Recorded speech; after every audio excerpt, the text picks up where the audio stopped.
Generally, intelligence issues are accompanied by comments such as, we will neither confirm nor deny what is happening. We do not comment on these officially, traditionally, as a matter of policy. But the comments and discussions that would take place from the director of CIA to Russian officials would be something that would require a delicate handling. This would be usually a conversation meant to produce movement within Russia on a policy or to stop something from happening.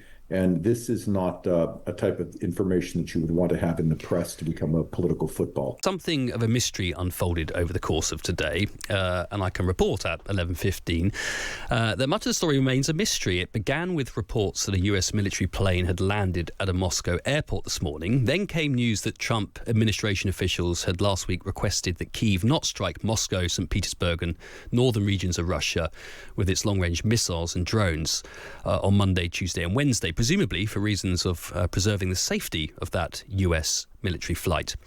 Finally, confirmation, we think confirmation, that the visiting plane was carrying the CIA director, John Ratcliffe. His motorcade was then seen speeding through the Russian capital to a meeting with whom we don't quite know, possibly Putin, and the subject matter of that conversation, anybody's guess. Well, let's keep guessing, but I can do so in a more educated way with the former senior CIA officer, Norman T Roule. Good evening to you, Norman.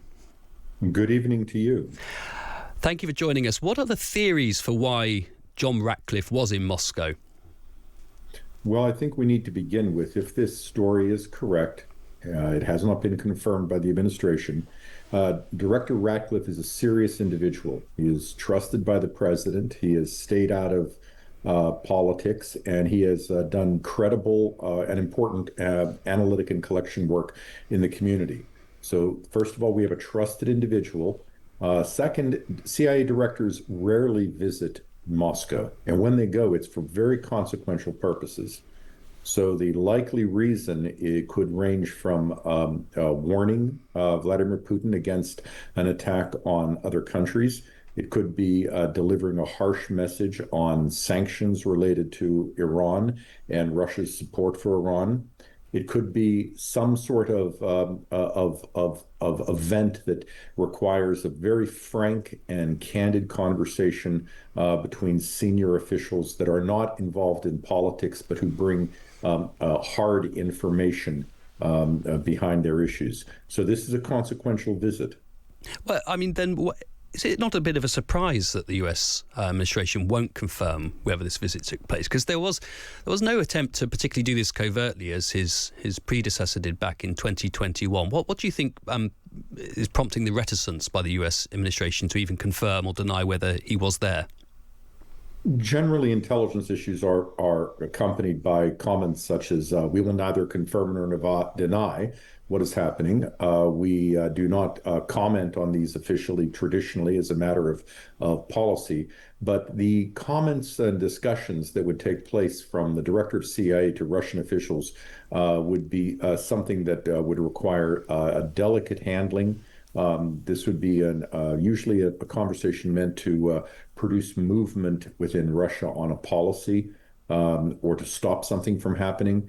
And this is not a type of information that you would want to have in the press to become a political football. And does sometimes just that physical presence, because I'm sure obviously, Trump, we know, has phone conversations with Putin, has met him a couple of years ago. But does that in-person visit make a big difference diplomatically, or just enforces the message that the administrations want to convey to the Russians?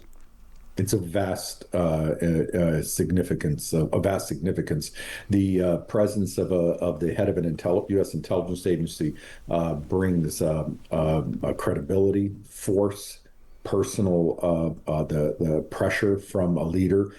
This is where you approach another counterpart in a country, or perhaps the head of a leadership, and say, look, we mean it. This is serious. I'm speaking on behalf of the president. Whatever the message is going to be, it's carrying the punctuation of a director's visit. That is a profound decision. Do you think the events that we've seen in recent weeks give rise to the belief that there's reason for the West to be anxious about this war escalating?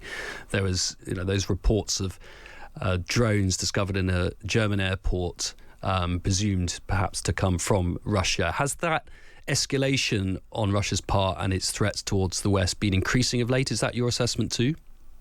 Well, yes, it is, but it's the nature of that escalation. Again, Moscow is not looking for a full-blown conflict with NATO or the U.S. It may be homicidal, but it is not suicidal. So it would be the type of action that could risk setting in motion a broader conflict. So this is going to be more than a report that Moscow is about to send a drone into Poland to harass an airport.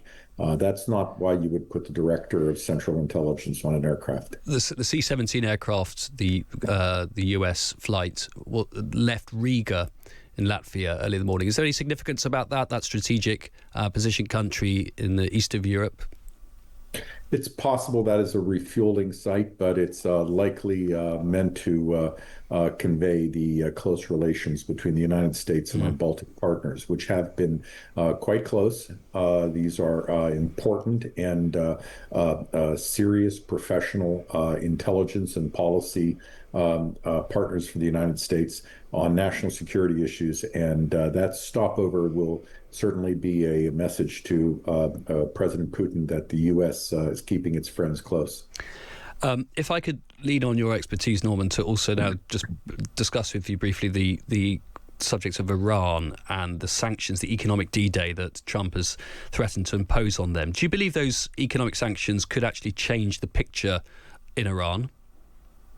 Yes, but it requires some caveats. What President Trump and Secretary Bessent have put forward are powerful statements. They are not entirely incongruent with statements by previous U.S. administrations. The question becomes, how serious will the Trump administration be about pressing countries to undertake the steps? And I'm going to give you a hard example. Secretary Bessent talked about Bank Melli. Now, Bank Melli has been sanctioned by the United States since 2008 for its involvement in the proliferation of missiles, of terrorism, association with the IRGC. The worst of the worst. It has branches in a handful plus of countries. Now, someone's got to explain how the heck that has been tolerated. Well, it's been tolerated because governments have complicated relations with Iran. And this is something the United States has said, well, we understand, let's work it out. After 20 years, it's still being worked out. At a certain point, if you're going to be serious about sanctions on Iran, you have to ask, why do they have these banks, these financial relations, these businesses with your country? And only so long can you say, well, our parliament won't move, our laws are difficult, we need the courts to get behind this. After 20 years, it's not a pressure campaign. So to measure this, the success of Secretary Bessent's statement, you really want to say, where does Iran have commercial contacts today? Where are we in a month, 3 months? Because this will have to be played out different ways with different countries. My second point very quickly is the secretary noted that he is sending out teams or he's part of teams of Treasury, State Department, and military personnel. That's very consequential. But that also will imply that there will be a lot of conversations with a lot of countries over time. That doesn't happen quickly. The Trump administration is showing that it's trying to do something serious to bring Iran's diplomats back to the table. But the proof will be as this process plays out.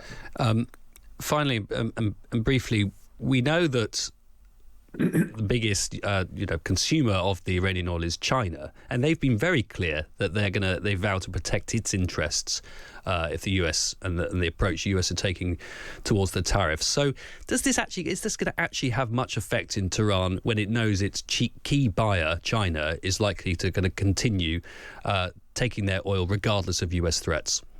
Well, yes, but again, the answer is it depends, because China can purchase oil, but for it to move money back to Iran or for ships to carry that oil to Iran, sanctions can touch that chain. If you can say to every port in the world, if you touch this Iranian ship, there will be you will be under sanctions. If you provide the ship any support at a port, there will be sanctions. So you don't have to touch the actual Chinese consumer. You need to touch the delivery chain. And then again, when the money comes back, it's banks, people dealing with those banks. It's how you deal with that structure as well. Mm-hmm. But traditionally, China has refused to take sanctions against Iran, Russia, or any other problems seriously over the years. Understood. Norman T Roule, thank you very much for your analysis of that this evening. Very helpful and useful to us. Thank you. Thank you, and good day. Good day to you. That was the former senior CIA officer, Norman T Roule. Next, our daily